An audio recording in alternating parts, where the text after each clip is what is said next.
Meus amados, vamos abrir a palavra de Deus no livro de Daniel, profeta Daniel, capítulo 4.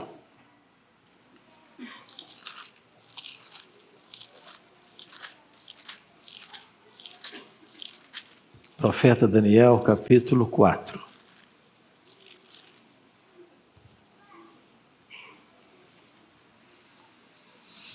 Lido o texto, mantenha sua Bíblia aberta comigo depois da leitura, por gentileza. A loucura de Nabucodonosor. Daniel, capítulo 4. O rei Nabucodonosor, a todos os povos, nações e homens de todas as línguas, que habitam em toda a terra, paz vos seja multiplicada. Pareceu-me bem fazer conhecidos os sinais e maravilhas que Deus, o Altíssimo, tem feito para comigo. Quão grandes são os seus sinais, e quão poderosas as suas maravilhas. O seu reino é reino sempiterno, e o seu domínio de geração em geração. E agora ele começa a contar a história. Eu, Nabucodonosor, estava tranquilo em minha casa e feliz no meu palácio. Tive um sonho que me espantou. E quando estava no meu leito, os pensamentos e as visões da minha cabeça me turbaram. Por isso expedi um decreto pelo qual fossem introduzidos à minha presença todos os sábios da Babilônia, para que me fizessem saber a interpretação do sonho. Então entraram os magos, os encantadores, os caldeus e os feiticeiros. E lhes contei o sonho, mas não me fizeram saber a sua interpretação. Por fim, se me apresentou Daniel, cujo nome é Beltesazar, segundo o nome do meu Deus, e no qual há o Espírito dos deuses santos. E eu lhe contei o sonho, dizendo: Beltesazar, chefe dos magos, eu sei que há em ti o Espírito dos deuses santos, e nenhum mistério te é difícil. Eis as visões do sonho que eu tive. Dize-me a sua interpretação. Eram assim as visões da minha cabeça, quando eu estava no meu leito. Eu estava olhando e vi uma árvore no meio da terra, cuja altura era grande. Crescia a árvore e se tornava forte, de maneira que a sua altura chegava até o céu e era vista até os confins da terra. A sua folhagem era formosa e o seu fruto abundante, e havia nela sustento para todos. Debaixo dela os animais do campo achavam sombra, e as aves do céu faziam morada nos seus ramos, e todos os seres viventes se mantinham dela. No meu sonho, quando eu estava no meu leito, vi um vigilante, um santo, que descia do céu, clamando fortemente, dizendo: derribai a árvore, cortai-lhe os ramos, derriçai-lhe as folhas, espalhai o seu fruto, afugentem-se os animais de debaixo dela e as aves dos seus ramos. Mas a cepa, com as raízes, deixai-a na terra, atada com cadeias de ferro e de bronze, na erva do campo. Seja ela molhada do orvalho do céu, e a sua porção seja, como os animais, a erva da terra. Mude-se-lhe o coração, para que não seja mais coração de homem, e lhe seja dado o coração de animal, e passem sobre ela 7 tempos. Esta sentença é por decreto dos vigilantes, e esta ordem por mandado dos santos, a fim de que conheçam os viventes que o Altíssimo tem domínio sobre o reino dos homens, e o dá a quem quer, e até ao mais humilde dos homens constitui sobre eles. Isto vi eu, rei Nabucodonosor, em sonhos. Tu, pois, ó Beltesazar, dize a interpretação, porquanto todos os sábios do meu reino não me puderam fazer saber a interpretação, mas tu podes, pois há em ti o Espírito dos deuses santos. Então, Daniel, cujo nome era Beltesazar, esteve atônito por algum tempo, e os seus pensamentos o turbavam. Então lhe falou o rei e disse: Beltesazar, não te perturbe o sonho, nem a sua interpretação. Respondeu Beltesazar e disse: Senhor meu, o sonho seja contra os que te têm ódio, e a sua interpretação para os teus inimigos. A árvore que viste, que cresceu e se tornou forte, cuja altura chegou até o céu e que foi vista por toda a terra, cuja folhagem era formosa e o seu fruto abundante, e em que para todos havia sustento, debaixo da qual os animais do campo achavam sombra e em cujos ramos as aves dos céus faziam morada, és tu, ó Rei, que cresceste e vieste a ser forte. A tua grandeza cresceu e chega até o céu, e o teu domínio até a extremidade da terra. Quanto ao que viu o rei, um vigilante, um santo que descia do céu, e que dizia: cortai a árvore e destruía, mas a cepa com as raízes deixai na terra atada com cadeias de ferro e de bronze na erva do campo. Seja ela molhada do orvalho do céu, e a sua porção seja como os animais do campo, até que passem sobre ela 7 tempos. Esta é a interpretação, ó Rei. E este é o decreto do Altíssimo, que virá contra o Rei, meu Senhor. Serás expulso de entre os homens, e a tua morada será com os animais do campo. E dar-te-ão a comer ervas como aos bois, e serás molhado do orvalho do céu, e passar-se-ão 7 tempos por cima de ti, até que conheças que o Altíssimo tem domínio sobre o reino dos homens e o dá a quem quer. Quanto ao que foi dito, que se deixasse a cepa da árvore com as suas raízes, o teu reino tornará a ser teu, depois que tiveres conhecido que o céu domina. Portanto, ó Rei, aceita o meu conselho, e põe termo pela justiça em teus pecados e as tuas iniquidades, usando de misericórdia para com os pobres, e talvez se prolongue a tua tranquilidade. Todas essas coisas sobrevieram ao rei Nabucodonosor. Ao cabo de 12 meses, passeando sobre o palácio real na cidade de Babilônia, falou o rei e disse: não é esta a grande Babilônia que eu edifiquei para a casa real com o meu grandioso poder e para a glória da minha majestade?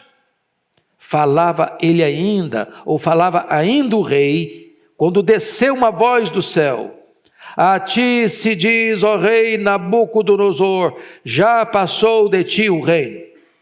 Serás expulso de entre os homens, e a tua morada será com os animais do campo. Far-te-ão comer ervas como os bois, e passar-se-ão 7 tempos por cima de ti, até que aprendas que o Altíssimo tem domínio sobre o reino dos homens e o dá a quem quer. No mesmo instante, se cumpriu a palavra sobre Nabucodonosor, e foi expulso de entre os homens e passou a comer erva como os bois. O seu corpo foi molhado do orvalho do céu, até que lhe cresceram os cabelos como as penas da águia e as suas unhas como as das aves.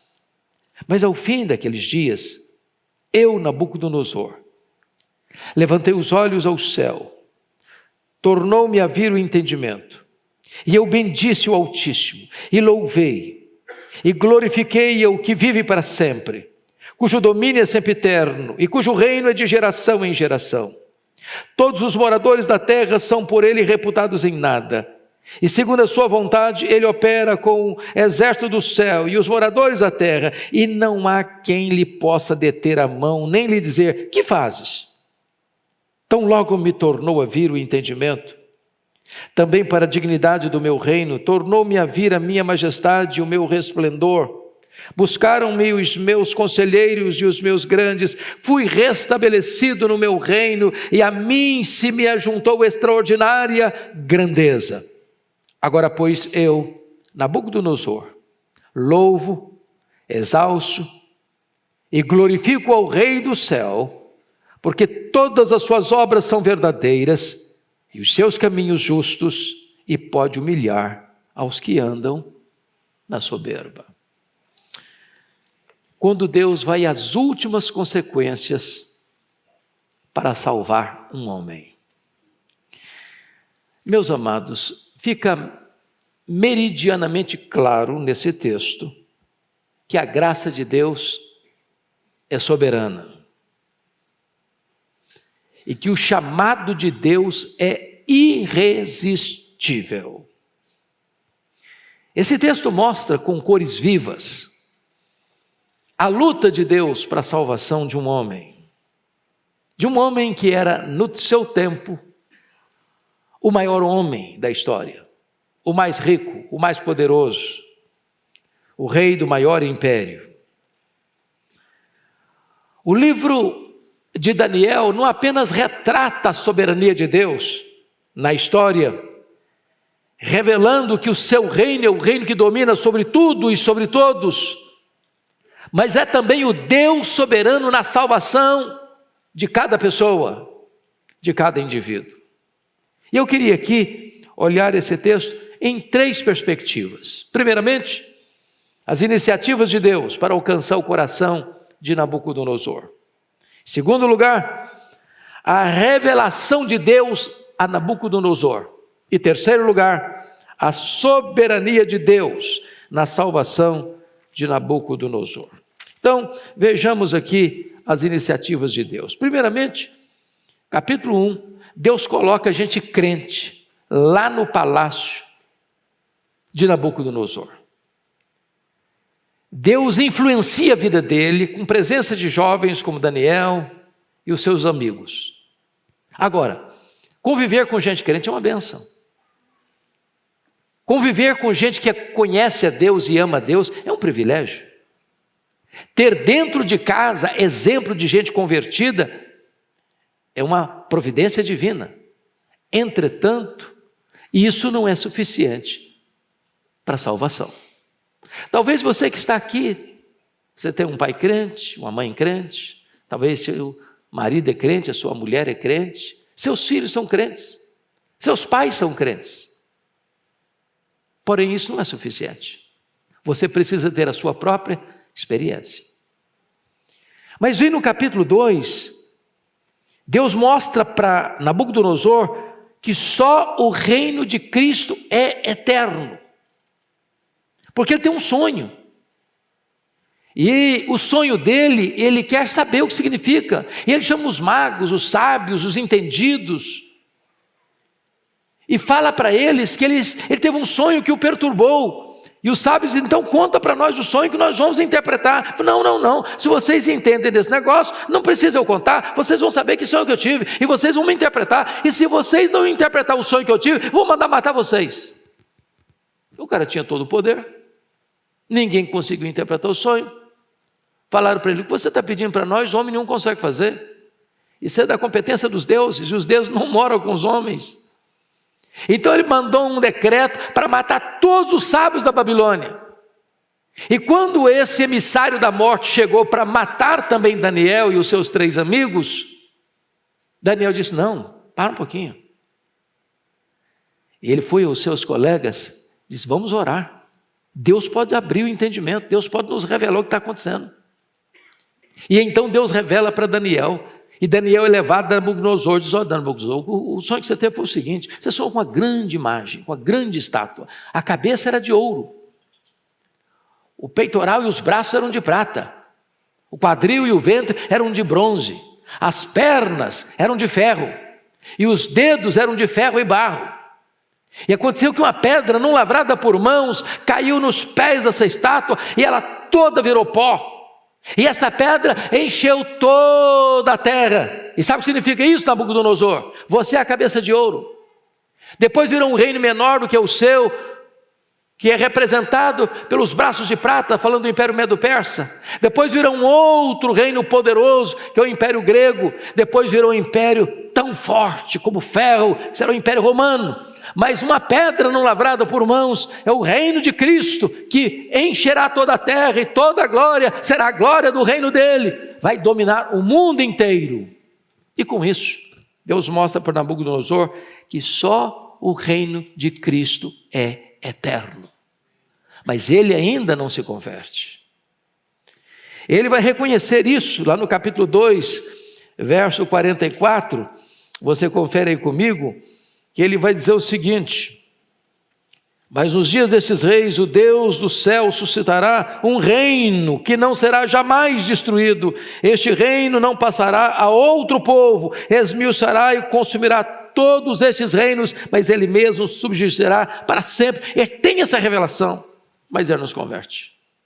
Aí vem o capítulo 3. O que eu acho curioso é que, sabendo ele que a cabeça de ouro era ele, porque o rei era maior do que o reino, ele agora constrói uma estátua toda de ouro de 60 côvados. Sabe o que significa isso? 30 metros. Isso é mais do que um prédio de 15 andares.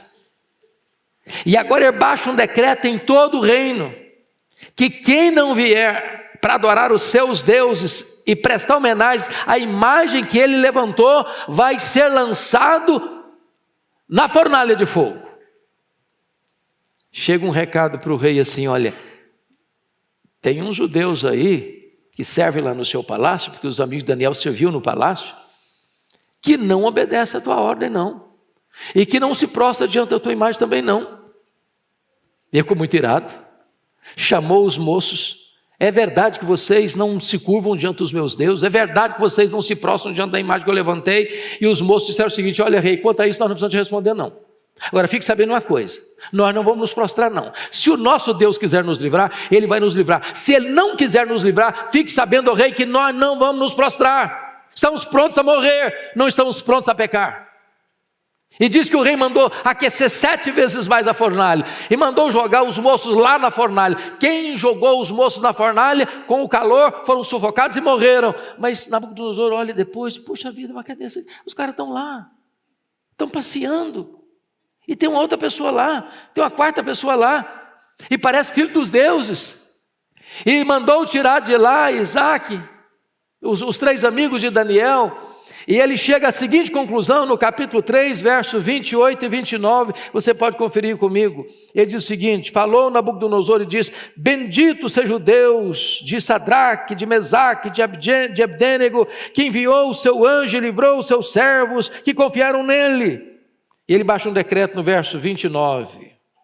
Portanto, faça um decreto pelo qual todo o povo, nação, língua que disser blasfêmia contra o Deus de Isaac, Mesaque e Abdênego seja despedaçado, e as suas casas sejam feitas em monturo, porque não há outro Deus que possa livrar como este Deus. Ele sabe que só Deus livra, ele sabe que só o reino de Cristo permanece para sempre. Ele tem testemunho de gente crente dentro da sua casa, mas ele não se converte. Não se converte. Aí chegamos ao capítulo 4. E ele precisava entender uma coisa: no capítulo 4, 3 vezes aparece essa expressão, no versículo 17, no versículo 25, no versículo 32, e a expressão é essa: a fim de que conheça os viventes, que o Altíssimo tem domínio sobre o reino dos homens. Versículo 25, está a mesma coisa, lá no final está escrito assim: até que conheças que o Altíssimo tem domínio sobre o reino dos homens. Lá no versículo 32, tem a mesma expressão na parte final: até que aprendas que o Altíssimo tem domínio sobre o reino dos homens. Ou seja, Nabucodonosor era tão grande, era tão poderoso, que ele não quer ceder esta verdade, que o Senhor, o Deus Todo-Poderoso, tem domínio sobre o reino dos homens. Não é homem que tem domínio sobre o reino dos homens, é o Altíssimo Deus. Mas ele não quer se render. Então, vamos ver o que vai acontecer agora. A revelação de Deus para ele. Agora, versículos 10 a 18, ele tem um sonho perturbador. Ele está lá, está escrito lá no verso 10, confira comigo aí. Era assim as visões da minha cabeça quando eu estava no meu leito. Eu estava olhando e vi uma árvore no meio da terra, cuja altura era grande. E eu começo a sonhar com uma árvore. A árvore começa a crescer, chega lá no céu, se espalha por toda a terra. E esta árvore sustenta os homens, e esta árvore sustenta os animais, dando sombra, dando abrigo para as aves. E aí, de repente, vem um santo e recebe ordem: corta a árvore, destrua a árvore, derruba a árvore, mas deixa o cepo na terra, para que o orvalho venha e essa árvore possa voltar a crescer. E ficou perturbado com isso. E mandou um recado para todo mundo, para interpretar o sonho. Os magos vieram e não conseguiram interpretar. Aí vem Daniel, e diz: olha, rei, eu estou perturbado. E seja esse sonho contra os teus inimigos. Porque o sonho é muito difícil. O que vai acontecer é o seguinte: você é essa árvore. Você é grande, seu reino é grande. Mas essa árvore vai ser cortada. Vai ser derrubada. E você, rei, vai ser arrancado do palácio. Você vai ser arrancado do convívio dos homens. Você vai pastar com os bois no campo. Os seus cabelos vão crescer como penas de águias. As suas unhas vão ser como unhas de aves ou casco de animais. Sobre o seu corpo vai cair, não vestes reais, mas o orvalho do céu. E você vai viver como um bicho. Porque você orgulhosamente não quis se render, não se capitulou. E então, diante dessa dura realidade, diz a Bíblia que tudo isso vai acontecer literalmente com Nabucodonosor. Mas aí vem a soberania de Deus na salvação, e eu destaco alguns pontos. Primeiramente, a paciência generosa de Deus. Você acha que Deus tem sido paciente com você? Às vezes você é rebelde também, cabeça dura também. Às vezes Deus fala, Deus demonstra. Deus diz assim: precisa desenhar, precisa botar legenda, precisa entender. E você faz de conta que não entendeu. Você faz declarações da grandeza de Deus, da soberania de Deus, mas não se curva a Ele. Você é como um Jonas, que diz para alguém: quem é você? Eu sou profeta, eu sou servo de Deus, eu creio no Deus que criou o céu, que criou o mar. Mas você crê que esse Deus é soberano? Você está desobedecendo a esse Deus? E aí vamos ver o que vai acontecer? Versículo 29, confira aí comigo. Ao cabo de 12 meses, preste atenção nisso, Deus havia revelado a ele, numa visão, a visão tinha sido interpretada corretamente para ele, que Deus ia arrancar do palácio, que Deus ia fazer tornar um bicho, que ele ia ficar lá no meio dos bois, pastando, comendo erva, com pelos como penas de águia, com unhas como casco de animais. Passaram-se 12 meses e ele não mudou de vida.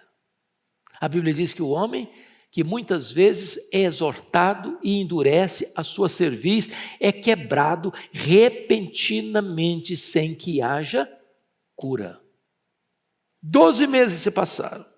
A paciência de Deus com ele. Olha aí comigo o verso 29, o que está escrito. Ao cabo de 12 meses, passeando sobre o palácio real da cidade da Babilônia. Está tranquilo.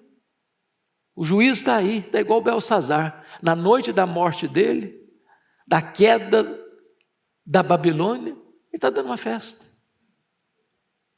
Tem gente com o pé na beira da cova, tem gente com o pé na beira do juízo, tem gente na última volta do ponteiro que não se apercebeu da urgência da necessidade da conversão. Deus já falou, Deus já avisou, Deus já exortou, Deus já desenhou, Deus já demonstrou, e o camarada não acorda.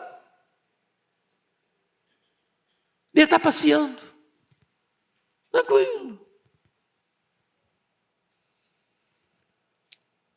Aconteceu isso, meus irmãos, com Noé, pregou 100 e tantos anos, 120 anos, geração não se arrependeu.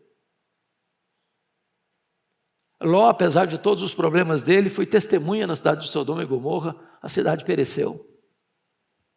Jerusalém, os profetas falaram, e a cidade não ouviu, e ela foi destruída. Destaco a dureza do homem que rejeita ouvir a voz de Deus. Então veja comigo, feliz e calmo passeando no palácio a despeito do solene aviso de Deus, versículo 39, versículo 29. E agora olha comigo o versículo 30. Se combina com todas as declarações dos versos 17, 25 e 32, para que você saiba, até que você saiba, que o reino de Deus domina sobre o reino dos homens. Olha o verso 30, leia comigo em voz alta, por favor. Vamos juntos. Falou o rei e disse: não é esta a grande Babilônia que eu edifiquei para a casa real, com o meu grandioso poder e para a glória da minha majestade? Ele é a causa, Ele é o meio, Ele é a finalidade de tudo que existe no reino dele. Soberba, orgulho, altivez, alta exaltação, coração duro, olhos cegos. Agora preste atenção. Esse homem está cercado de riqueza. Ele está falando da Babilônia, dos seus jardins suspensos, dos seus 96 quilômetros de muralhas, das centenas de torres, das muralhas que podia passar um carro correndo por cima das muralhas, uma cidade inexpugnável, riquíssima, poderosíssima, a dona do mundo. Então, prosperidade financeira em si não significa que Deus está tendo deleite em você. Você pode estar à beira do juízo, com muita riqueza, com muita prosperidade, com muito poder. E então, diante dessa fala dele, acontece a humilhação deste homem. Versículo 31, está escrito: falava ele ainda, quando desceu uma voz do céu. Presta atenção, que a voz do juízo dele não vem de homens, vem direto do céu. O juízo vem de cima. A ira de Deus se revela do céu contra toda impiedade e perversão dos homens. O juízo vem do alto, o juízo vem de Deus, o juízo vem das alturas.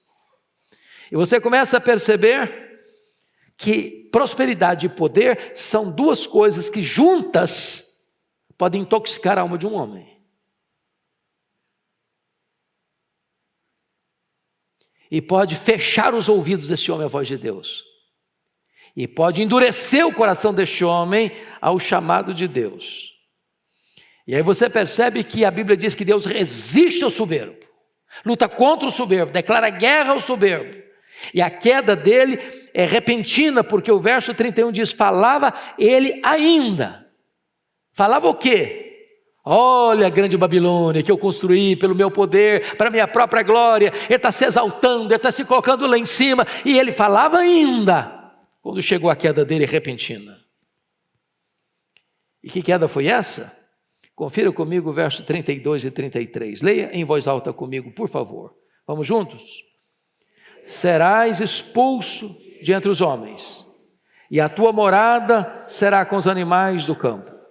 E far-te-ão comer ervas como os bois, e passar-se-ão 7 tempos por cima de ti, até que aprendas que o Altíssimo tem domínio sobre o reino dos homens e o dá a quem quer.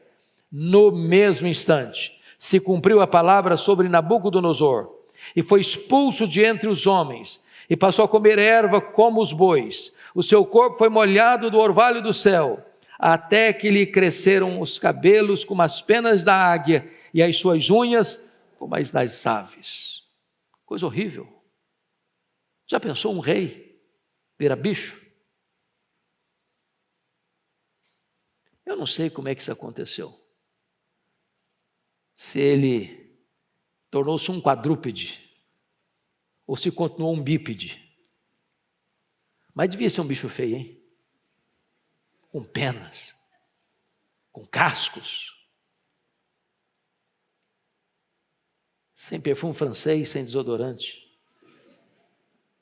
sem vestes reais, misturado com os animais do campo. Sabe o que significa isso? Deus pode ir às últimas consequências para salvar uma pessoa. A Jacó, Deus deixou o cara aleijado. Ao Saulo de Tarso, deixou o cara cego. Ao Nabucodonosor, deixou louco, para não mandá-lo para o inferno, para não perdê-lo para sempre. E agora, você veja comigo que também essa humilhação é irremediável, porque sendo ele o homem mais poderoso da terra, não pôde reverter a sua situação. Ele era acostumado a fazer decreto, baixava um decreto e a ordem tinha que se cumprir. Baixava um decreto, os magos eram assassinados, baixava um decreto, a vontade dele prevalecia, mas agora ele está doido, e ele não tem nenhum poder para mudar a sua própria história, é irremediável. Quando Deus age, o homem não pode mais agir, não pode mais. Mas mais do que isso, meus irmãos, essa humilhação dele foi proposital, porque ela é cheia de esperança. Veja comigo o verso 26, olha aí. Quanto ao que foi dito, que se deixasse a cepa da árvore com as suas raízes, o teu reino tornará a ser teu. Olha que coisa maravilhosa. Deus está dizendo, camarada, eu vou te quebrar, eu vou deixar você doido, eu vou tornar você um bicho, eu vou fazer você comer capim, mas eu ainda vou dar uma esperança para você. Eu vou restaurar você, eu vou devolver a lucidez para você, eu vou devolver o trono para você. Essa árvore foi cortada, mas o cepo ainda vai receber o orvalho e vai voltar a crescer. Eu vou restituir você ao seu trono. Olha comigo, a mesma verdade no verso 32. Serás expulso de entre os homens, e a tua morada será com os animais do campo, far-te-ão comer ervas como os bois, e passar-se-ão 7 tempos por cima de ti. Ou seja, ao passar esse tempo, chegará o tempo da restauração. Agora preste atenção aqui na aplicação. Não espere você ser quebrado por Deus para se render, não. Não espere ficar aleijado para se converter, não. Não espere ser derrubado e ficar cego para se converter, não. Não espere comer capim para você se render, não.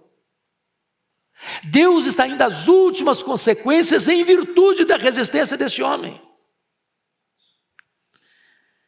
Qual o propósito?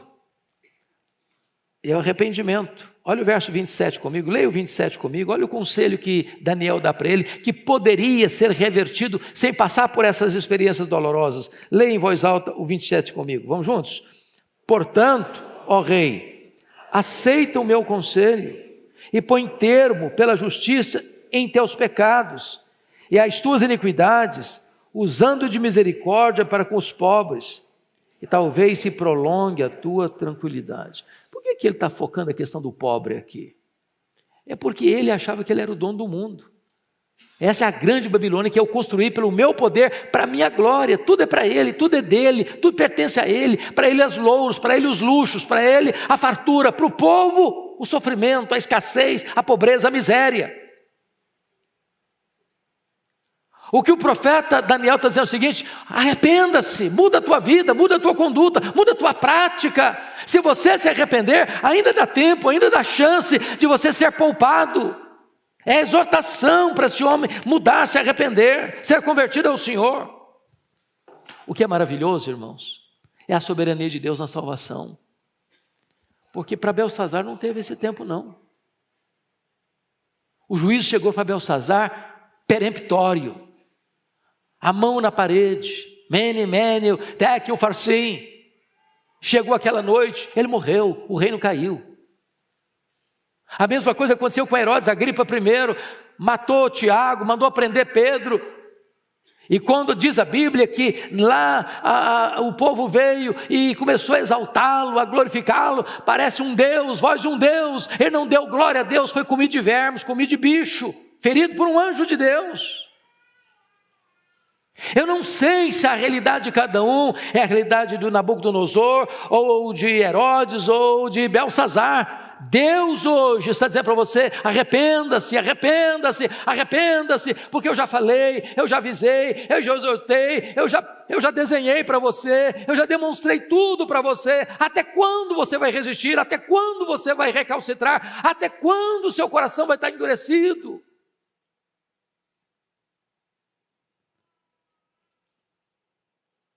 Mas aí vem, louvado seja Deus, a conversão do homem quebrantado. Eu queria que você lesse comigo, por favor, a partir do verso 34 até o 37, com voz bem clara, bem nítida, por gentileza. Vamos juntos?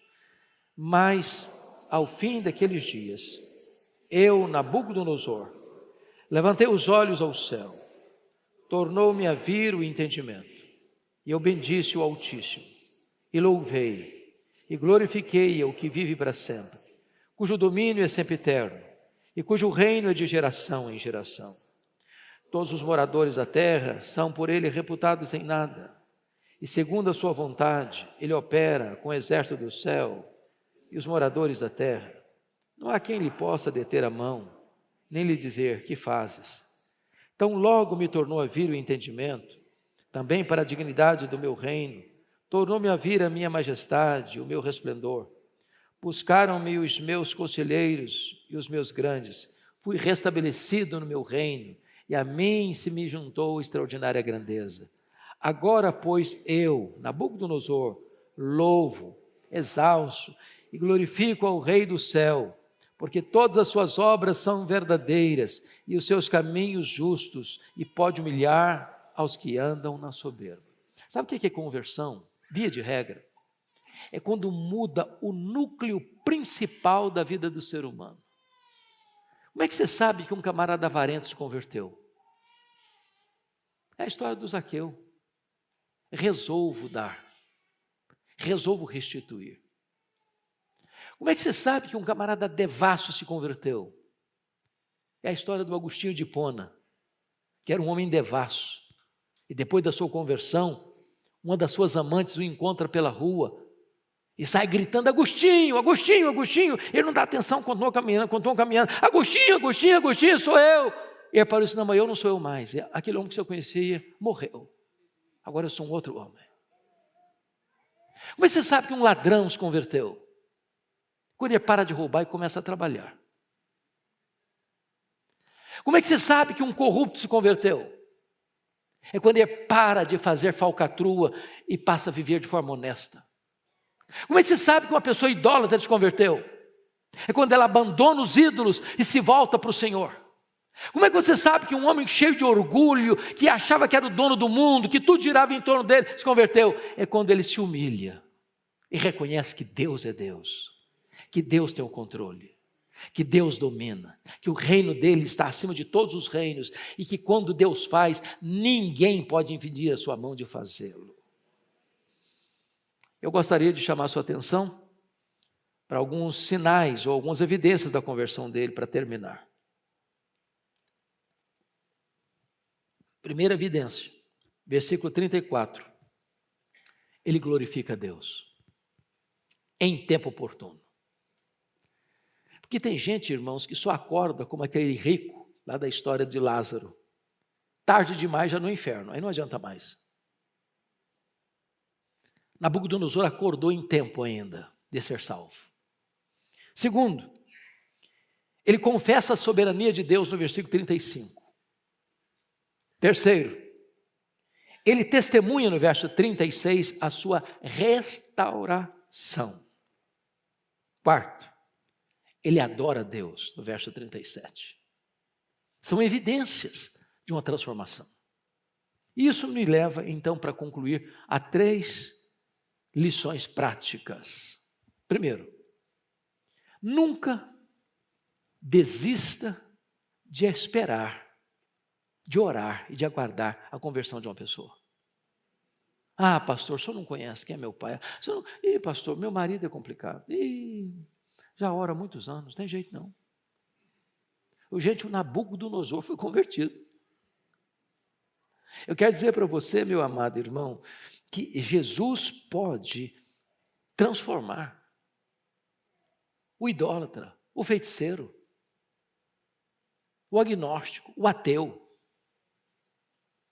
Jesus pode converter o coração de um cínico, de um apático, de um blasfemo, de um viciado, de um prostituto, de uma prostituta, de um heterossexual, de um homossexual, de um drogado, de um presidiário, de um político, de um universitário, de um patrão, de um cônjuge, de um pai, de um filho. Então não desista de ver o milagre da conversão na sua casa, na sua família, nos seus amigos. Segunda implicação prática. Se você que está aqui hoje, ou se você que está nos acompanhando, ainda não é convertido, é porque talvez você ainda não foi suficientemente quebrantado. Porque veja bem, o Nabucodonosor, ele fez declarações teológicas adequadas no capítulo 2, no capítulo 3, no capítulo 4. Mas o coração não tinha sido mudado ainda.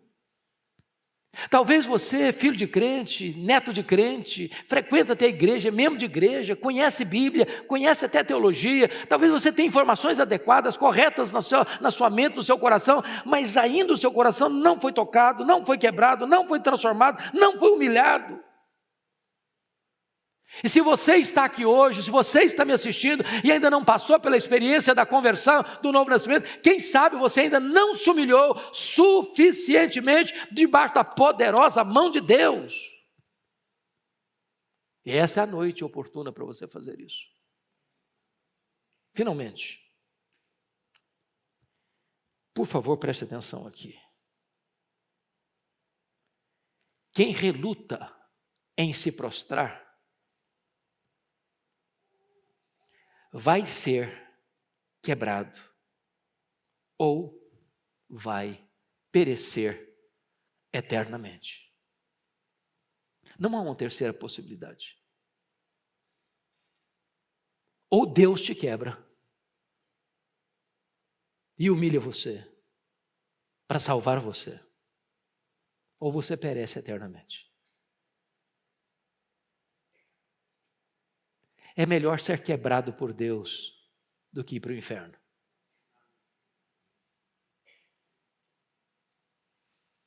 Deus, por sua bondade, salvou Nabucodonosor, para que ele não perecesse eternamente.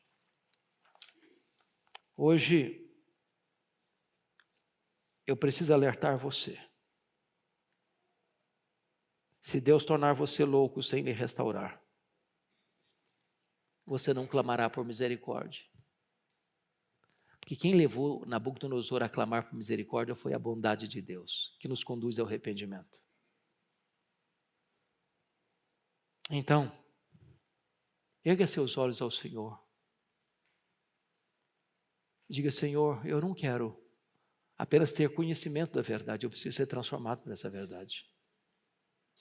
Eu não quero resistir à voz do Teu Espírito. Eu não quero ter uma cerviz dura, eu não quero ter um coração como um coração de pedra. Senhor, muda a minha história, muda a minha vida, transforma a minha vida. Eu não quero perecer eternamente, eu preciso ser alcançado por Tua bondade, por Tua graça, por Tua misericórdia. Eu hoje quero me render e me render por completo ao Senhor, porque hoje quero beber da fonte da salvação. Feche os seus olhos por um instante. Curva a sua fronte. Medite na sua própria alma, no destino dela. Eu não sei quantas oportunidades Deus tem lhe dado, eu não sei quantas vezes Deus tem lhe falado, eu não sei quantas situações Deus tem colocado diante dos seus olhos. Deus tem desenhado, Deus tem demonstrado. Talvez você é um religioso, talvez você é um frequentador de igreja, talvez você é filho de crente, tem tradição de crente na família, mas nada disso é suficiente. É preciso que você tenha a sua própria experiência. Nabucodonosor foi um homem que resistiu, tantas vezes, porque a graça soberana, Deus resolveu torná-lo louco, por um tempo, para que ele se humilhasse e fosse salvo.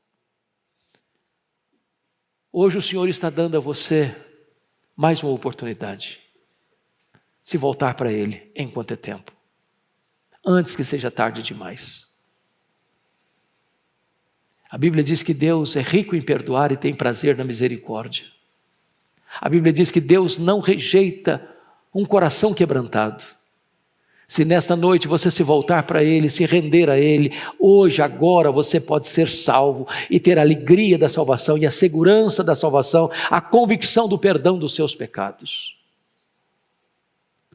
Eu quero orar com você.